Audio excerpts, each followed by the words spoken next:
அல்லாஹு தஆலா இந்த உலகத்தில் மனிதனுக்கு வழங்கி இருக்கின்ற அமானிதமான வாழ்க்கை வரையறுக்கப்பட்டது, பல்வேறு வகையான வரம்புகளுக்குட்பட்டது.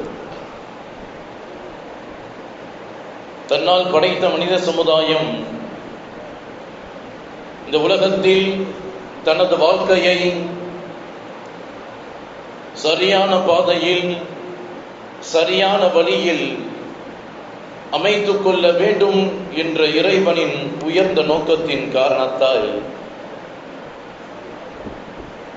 தன்னால் படைக்கப்பட்ட அடியார்களில் இருந்து அல்லாஹு தஆலா பல்வேறு சமுதாயத்திலிருந்து ஒவ்வொரு நபிமார்களை, தீர்க்கதரிசிகளை, ரசூல்மார்களை தேர்ந்தெடுத்தான். அந்த நபிமார்கள், அந்த ரசூல்மார்கள் தன்னுடைய நேசத்திற்குரிய அடியார்களை வைத்து தன்னால் படைக்கப்பட்ட மனித சமூகம் இந்த உலகத்தில் வாழுகின்ற பொழுது இறைவனுடைய நெருக்கத்தை அடைய வேண்டும், நல்லொழுக்கங்களோடு இந்த உலகத்தில் வாழ வேண்டும், நற்பண்புகளை, ஓரிரை கொள்கைகளை அவர்கள் சரியாக எடுத்து நடக்க வேண்டும் என்ற அடிப்படையில் தனது அடியார்களில் இருந்து சிலர்களை தூதுத்துவத்திற்காக தேர்ந்தெடுத்து அதன் வாயிலாக தனது மார்க்கத்தை இறைவன் அழகான முறையில் இந்த உலகத்தில் நடைபெற செய்து கொண்டிருக்கின்றான்.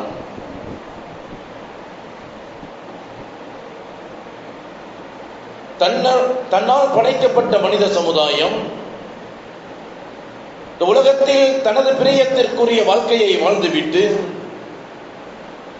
நாளை தன்னை சந்திக்கும் அந்த நாளில் நல்லவர்களாக, நாணயமானவர்களாக இந்த உலகத்தில் இறைவனின் நெருக்கம் பெற்ற அடியார்களாக தனது வேதத்தின் வாயிலாக பெருமானார் ஸல்லல்லாஹு அலைஹி வஸல்லம் அவர்களின் உயர்ந்த வார்த்தைகளின் வாயிலாக எதை மார்க்கமாக அல்லாஹ் போதனை செய்தானோ அந்த அடிப்படையில் நடந்த நல்லவர்களாக நாளை மறுமையில் நம்மை சந்திக்க வேண்டும் என்ற உயர்ந்த நோக்கத்தால் ஒவ்வொரு சமுதாயத்தையும் படைத்த இறைவன் அந்த சமுதாயத்தை வழிநடத்துவதற்கு தூதுவர்களை, தனது நேசர்களை, நபிமார்களை அனுப்பி ஒவ்வொரு சமுதாயத்தையும் சரிபடுத்தினார். அதனால்தான் ஒவ்வொரு வேதங்களோடும் அந்த வேதத்தை மக்களுக்கு சொல்வதற்கு நபிமார்கள் தேவைப்பட்டார்கள். எந்த நபிமார்களுக்கு, எந்த சமுதாயத்திற்கு எந்த நபியை அனுப்பினானோ அந்த சமுதாயம் அந்த நபியை முழுமையாக அவர்களுடைய சொல்களுக்கு கட்டுப்பட்டு வாழ வேண்டும் என்ற கட்டளையையும் அல்லாஹு தஆலா வேதத்தின் வாயிலாக முன்னிறுத்தினார். அருள்மறை குர்ஆன் ஷரீஃபிலே அல்லாஹ் சொல்லி தரும் பொழுது அத்தீஉல்லாஹ வ ரசூலஹு இன் குன்தும் முஃமினீன், நீங்கள் முழுமையான ஈமானை பெற வேண்டும் என்று சொன்னால், நீங்கள் உண்மையான ஈமானுடைய மக்கள் என்று சொன்னால், நீங்கள் இறைவனின் நெருக்கத்தை பெற வேண்டும் என்று சொன்னால், இந்த உலகத்திலும் நாளை மறுமையிலும் உன்னத அந்தஸ்துகளை நீங்கள் பெற வேண்டும் என்று சொன்னால்,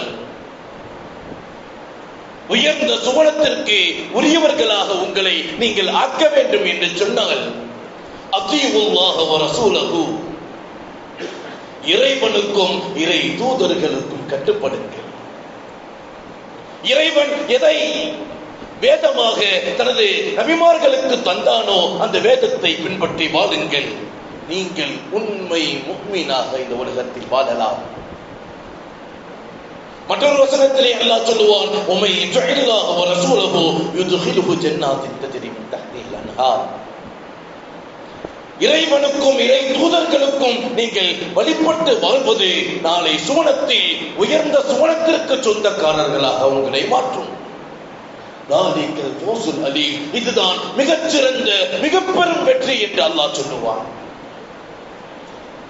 யா அய்யுஹல்லதீன ஆமனூ ஈமான் கொண்டவர்களே, அத்தியுல்லாஹ வ ரசூலஹு வலா தகூனு அன்ஹு வ அன்தும் தஸ்மஊன். இறைவனுடைய வார்த்தைக்கும் இறை தூதருடைய வார்த்தைக்கும் நீங்கள் முற்றிலும் கட்டுப்பட்டு வாழுங்கள், அதை புறக்கணித்து விடாதீர்கள். அடுக்கடுக்கான வசனங்கள் தனக்கும் தனது தூதுவர்களுக்கும் கட்டுப்பட்டு வாழ்வதுதான் ஈமானுடைய வாழ்க்கை என்பதை அல்லாஹ் சொல்லி தருவான்.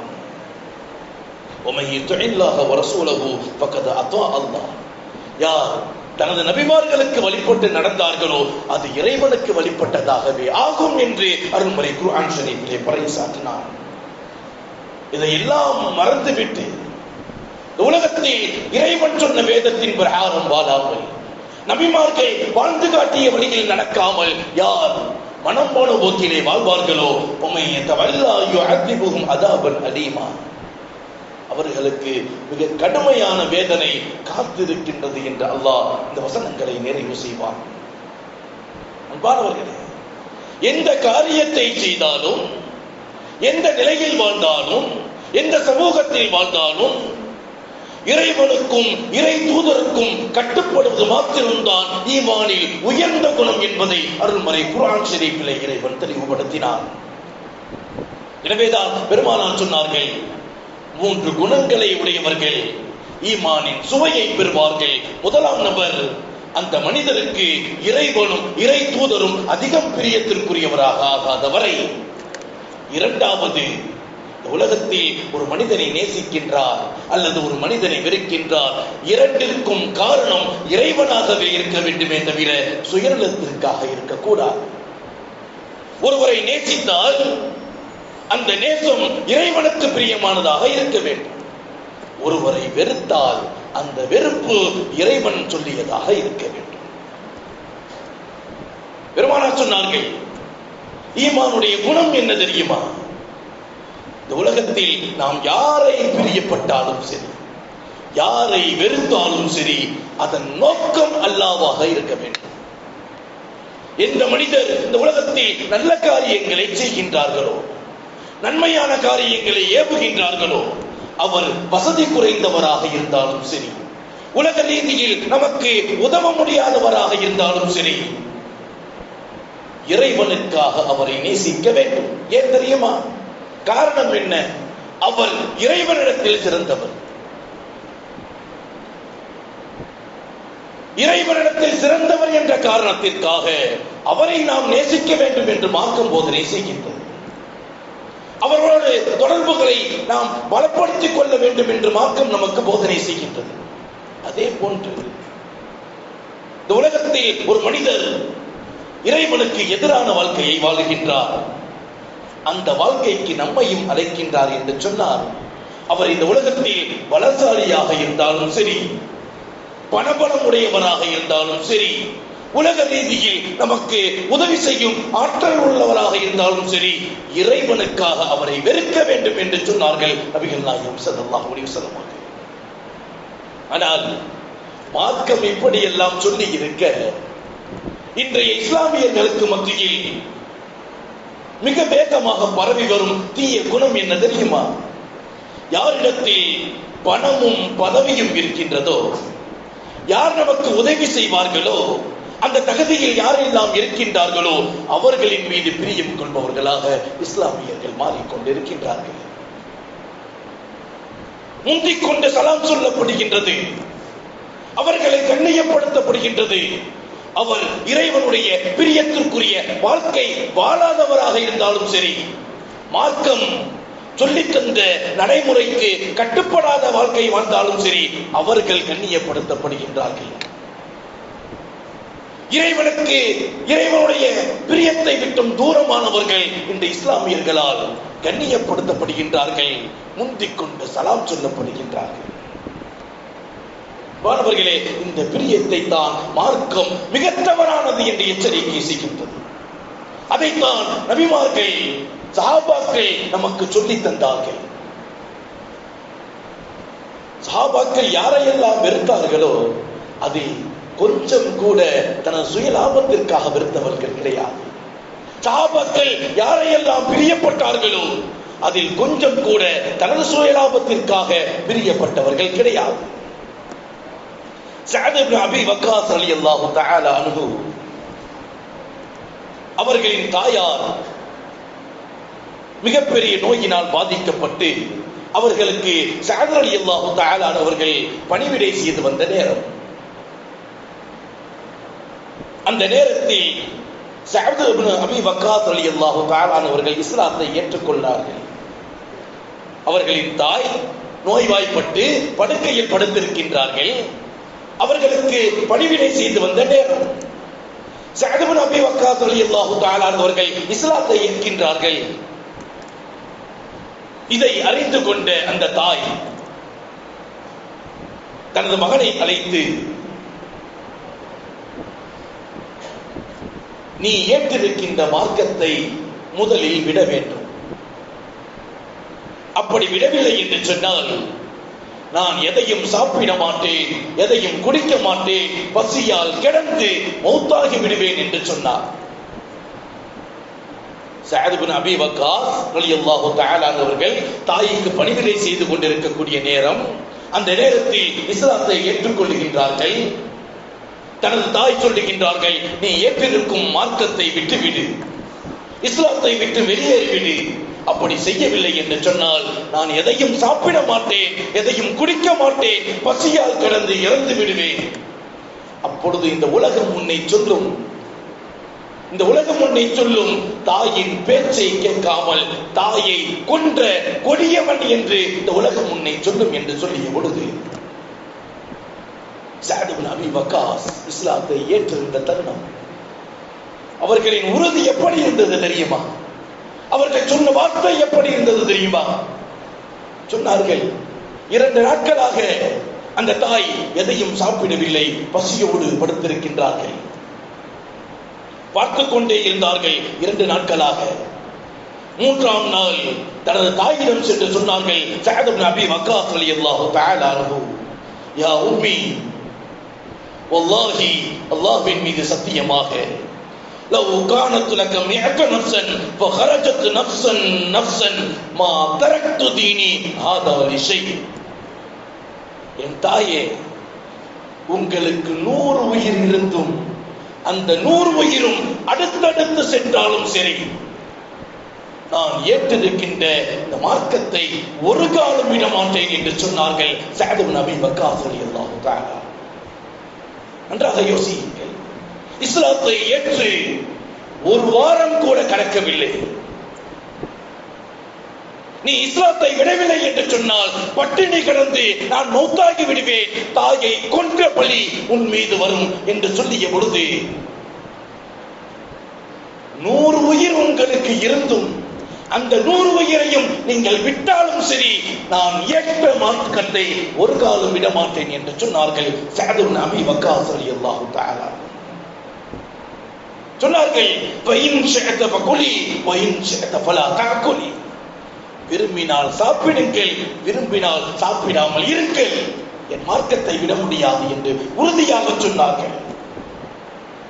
நபிகள் நாயகம் ஸல்லல்லாஹு அலைஹி வஸல்லம் அவர்களுக்கு அல்லாஹ் வஹி அறிவித்து சஅத் இப்னு அபி வக்காஸை அல்லாஹ் கண்ணியம் செய்தான். எதற்காகவும் இறைவனை விட்டவர்கள் அல்ல சஹாபா பெருமக்கள். எதற்காகவும் மார்க்கத்தை தாழ்ந்து பார்த்தவர்கள் அல்ல சஹாபா பெருமக்கள். தன் தாயை எச்சரித்தாலும் சரி மார்க்கத்தை விடுவதாக இல்லை.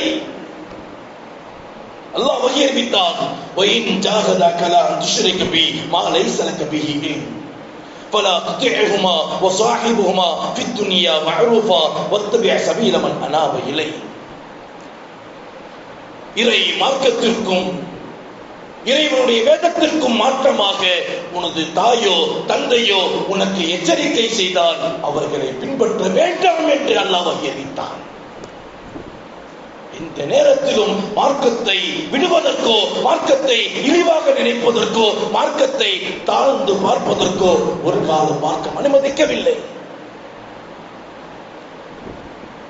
எதை அல்லாஹ் சொன்னானோ அதற்காக எதையும் செய்ய தயாரானவர்கள் சஹாபா பெருமக்கள்.